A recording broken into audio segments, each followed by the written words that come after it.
मला उभं राहायचं हे नक्की आहे.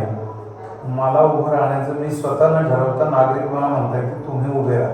राष्ट्रवादीचे आमदार आहेत, त्या ठिकाणी शरद पवार गटाला, ज्या ठिकाणी शिवसेनेचे आमदार आहेत त्या ठिकाणी शिवसेनेला, आणि ज्या ठिकाणी काँग्रेसचे आमदार आहेत त्या ठिकाणी काँग्रेसला. आमच्यावर वैयक्तिक कुणाचं काय अन्याय कोणी केलेला नाही. कामं या ठिकाणी झाली पाहिजे ही नागरिकांची मागणी आहे, आणि त्यासाठी विधानसभा लढवायचं हे नक्की ठरवलेलं आहे. नमस्कार, मी ऋषिकेश नळगुणे. लेट्स ऑफ मराठीवर आपल्या सगळ्यांचं स्वागत आहे. हर्षवर्धन पाटील असतील, समरजित घाटगे असतील किंवा विवेक कोल्हे असतील, भाजपमधील नाराज नेत्यांची यादी वाढत आहे. याच नाराज नेत्यांच्या यादीत आणखी एका नेत्याची भर पडलेली आहे, माझ्या आमदारांची भर पडलेली आहे. वडगाव शहरीचे माजी आमदार बापूसाहेब पठारे हे सध्या भाजप सोडण्याच्या वाटेवरती आहेत. शरद पवार गटात जाण्याची त्यांनी घोषणा केलेली आहे. ही अधिकृत घोषणा नाही, एका व्हायरल व्हिडिओ मधून आलेली पुढे माहिती आहे. आपल्याला जशा पद्धतीनं सरांनी सांगितलं तशी येणाऱ्या विधानसभेमध्ये आपण निवडणूक लढवणार आहोत, आणि आता सांगितल्याप्रमाणे जाहीरच करतो की तुतारीतर्फेच लढवणार आहोत.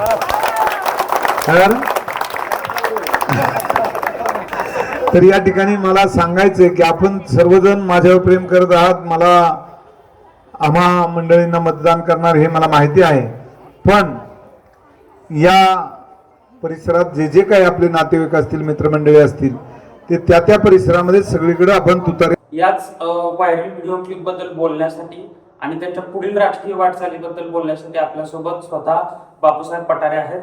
आपलं स्वागत आहे लेट्स ऑफ मराठीवरती. जी नेमकी व्हायरल व्हिडिओ क्लिप होतीये, त्यातली जी घोषणा आहे ती खरी आहे का? नेमकी तुमचं ठरलंय का शरद पवार गटात जायचं? सर्व नेते मंडळी मला वारंवार कॉन्टॅक्टमध्ये आहेत. मला बोलवल्यानंतर किंवा माझी चर्चा केल्यानंतर मला उभं राहायचं हे नक्की आहे. मला उभं राहण्याचं मी स्वतः न ठरवता नागरिक मला म्हणतात की तुम्ही उभे राहा. गेले 10 वर्ष या मतदारसंघामध्ये पाहिजे तेवढ्या प्रमाणामध्ये गतीनं कामं झाली नाही. महामास्करचा प्रकल्प पूर्ण करण्याचा असेल किंवा शिवणे खराडे रस्त्याचं असेल किंवा ज्या ज्या काही योजना आहेत त्या पूर्ण झालेल्या नाही आहेत. आज जर पाहिलं तर अनेक नागरिकांना पाणी मिळत नाही, अनेक नागरिकांना देण्याची व्यवस्था झालेली नाही. ज्या गतीनं काम होणार, शासकीय हॉस्पिटल 12 ते 13 वर्षापूर्वी आम्ही मंजूर केलं, परंतु त्याचं काम अजूनपर्यंत पूर्ण झालेलं नाही. ITI मंजूर केलं, त्याची पदं मंजूर केली, परंतु अजून ITIची कुदळच मारली नाही. आम्ही कंपाऊंड करून ठेवलं, सातबारे करून ठेवले, अशा शासकीय योजना आजपर्यंत पूर्ण होत नाही.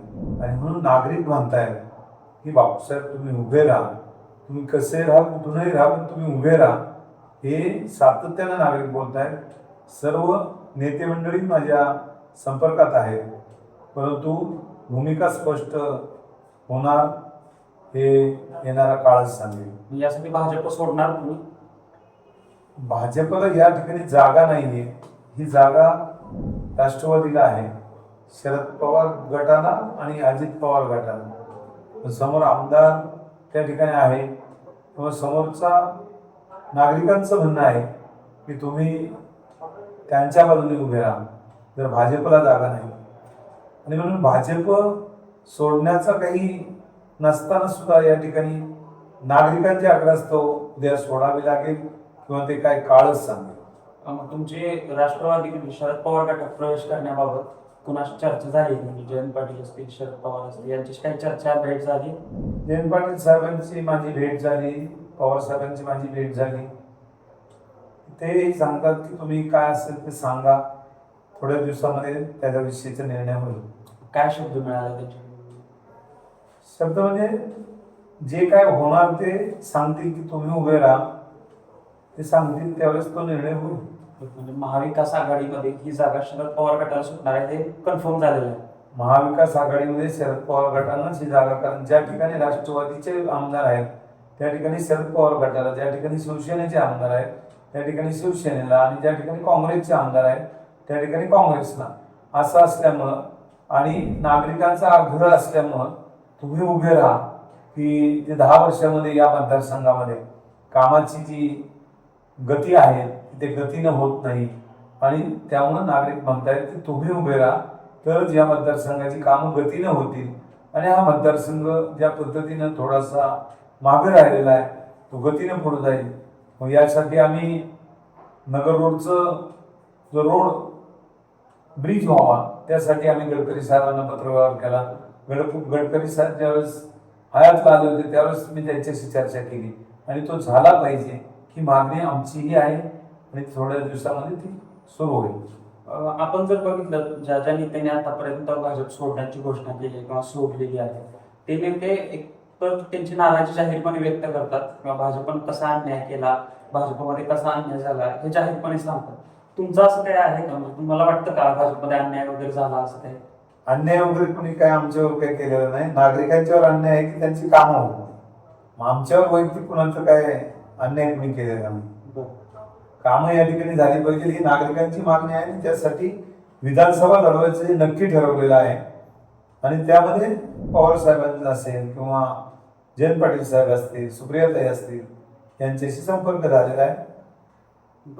तशा पद्धतीने तयारी चालू आहे. आतापर्यंत जर आपण तुमचा राजकीय प्रवास बघितला तर काँग्रेस, राष्ट्रवादी, भाजप, आता पुन्हा शरद पवार गट हे अशी सतत पक्ष बदलण्याची भूमिका तुम्हाला राजकारणात योग्य वाटते?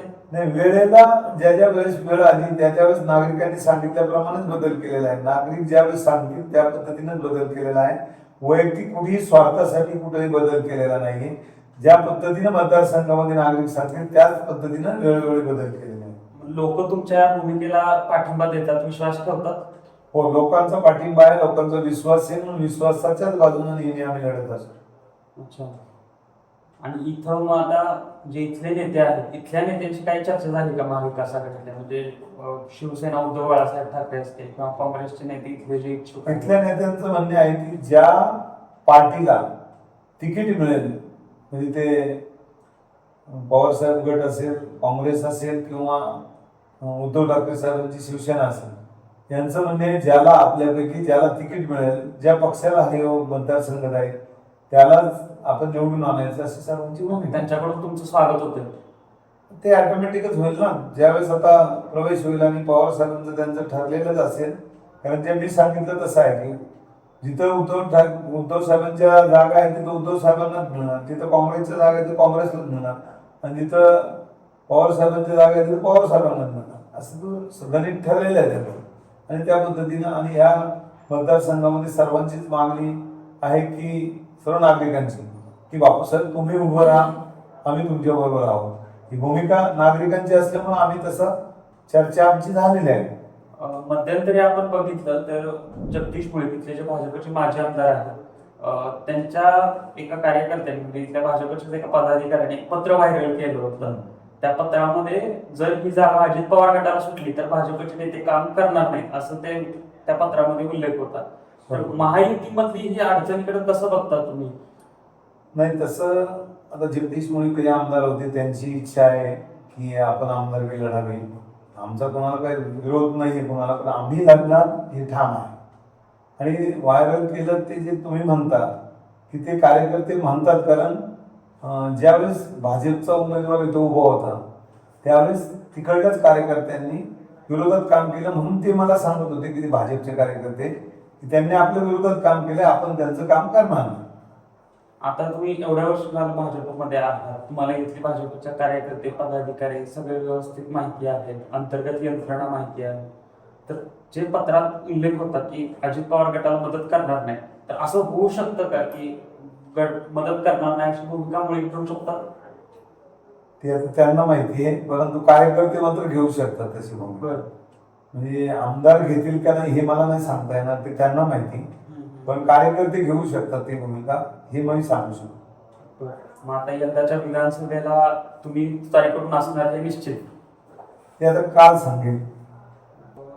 आणखी एक प्रश्न होता, जे मध्यंतरीतलं पोर्श प्रकरण गाजलं कल्याणनगर अपघातात, त्यानंतर सुनील टिंगरे यांच्याबद्दलचे जे वादविवाद आपण मीडियामध्ये बघितले, तर सुनील टिंगरेबद्दल नाराजी वाटते मतदारसंघात त्या प्रकरणानंतर?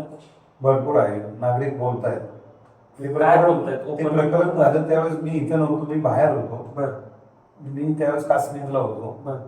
आणि निवडणुका भाजप म्हणजे ज्यावेळेस भाजपचे खासदार निवडून आले त्यानंतर आम्ही 5-6 दिवसासाठी सगळे कार्यकर्ते बाहेर गेलो होतो.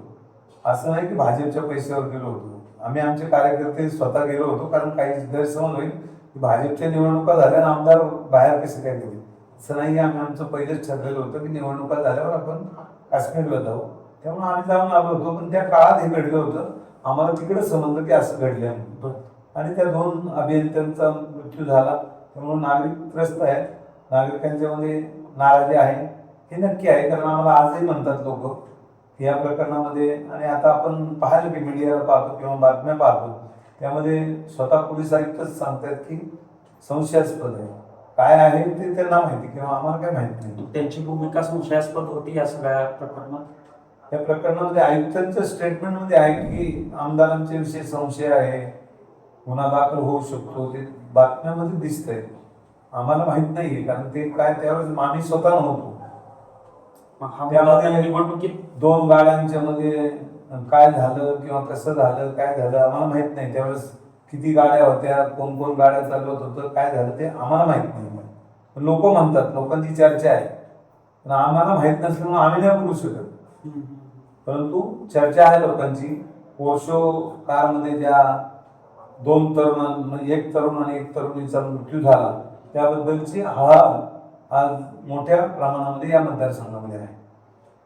नक्कीच तर ज्या आता इलेक्शन होणार आहे, निवडणुका होणार आहेत, त्यामध्ये आता तुमची पुढची भूमिका कशी असेल त्या पण कळेलच या काळात. लेट्स मराठीला वेळ दिल्याबद्दल धन्यवाद.